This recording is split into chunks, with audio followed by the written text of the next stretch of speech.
Mike Rizzo is going to stay in DC, which I think people expected, right? But they weren't 100% sold on. There was a lot of drama with Mike Rizzo, and he was able to kind of get it done today. Were either of you guys surprised to hear about that at all? I mean, this is something that people were kind of worried about, maybe him going to Chicago. AJ, as you know, he's an outsider. He was never going to go to Chicago. What do you guys got on that?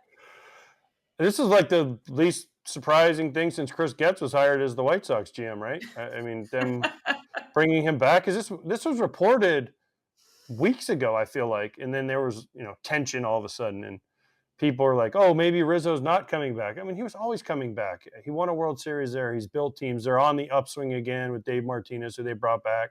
This was like the most non-surprising thing ever, I think, Kratzy. Oh, I think it's something that as soon as Davey got his 2-year extension, you were like, yeah. I mean, it's just a matter of whenever Rizzo's ink dries. I think it's one of those things that I'm always interested, and I'm going to ask Ken this later, the length of it. Like the 4 years, does that matter for a guy who's, I think, the third longest tenured GM in baseball or second longest tenured? And like, does that matter? Do the Nats think, oh yeah, in 4 years, that's when we should be back in playoff contention? Is there a plan even?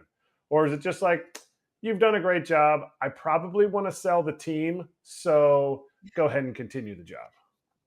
Yeah. Did he get 4 years? Is that out there?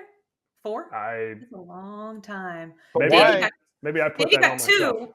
I hope we're starting rumors on the show. Davey got 2 and an option year. And what I reported this weeks ago, because it was close and then it wasn't close, and they made Mike Rizzo fire some people. Those were all the layoffs I reported on last week, 15 people.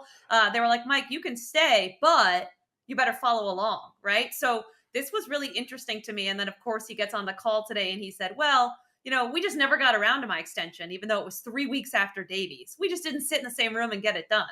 If you believe that, I've got a bridge to sell you, right? Like, there's no way. This came with specific things that Mike Rizzo had to get done. And there's a lot of uncertainty there in DC. I know Mike Rizzo wanted to match Davey in contract length, which would be 3 years. But I don't know, guys, if it's leaked out what he signed for yet. I don't know if it will leak out. He gets really upset about that. I got a really angry phone call the last time he signed an extension because somebody else said what the length was. So then I got the phone call. I was not confirming that 4 years. For some reason, I thought all the different stuff that I read was, so I was not confirming that. And you know better than the rest of us, like how this whole just everything around the Nats is just unbelievable. Even the whole area down there with Angelos and what he's doing with the Orioles, and the team is good. And it's like, now the Nats stink. So it's like they never can be good at the same time. Like, what would happen in the Beltway if the Nats and Baltimore were good? Would the stadiums implode? What would happen? No, I'm glad you mentioned that, because it never happens, right? Chaos probably is what would happen. I don't know. Would there be even more traffic on 495? Yeah. Would there even be more traffic on 495? What would they do with the TV? What would they do with the TV rights? Because they just keep fighting over that. At some point, are we ever going to get this figured out? It's been like 25 years now. That's what's holding back the national sale, is that they, who wants to buy a team without TV rights in this day and age? Ted Leonsis wants to buy the Nats. He owns a TV network. How stupid would it be to buy a team and then not be able to put that team on your TV network, right? So that's the main holdup here. So really, the Orioles are holding on to this Masson dispute, and they're screwing the Nationals 8 away from Sunday because the Nationals can't sell their team. So they're living in limbo, even though Mike Rizzo said today, we never talk about selling with the Lerners. They're very committed. Like, how committed could you be if last April you said, yeah, we'll sell the team. We'll take some offers. You're not that committed.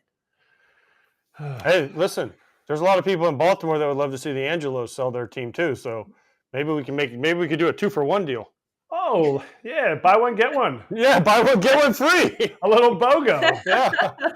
BOGO on the Mid-Atlantic teams. I love it.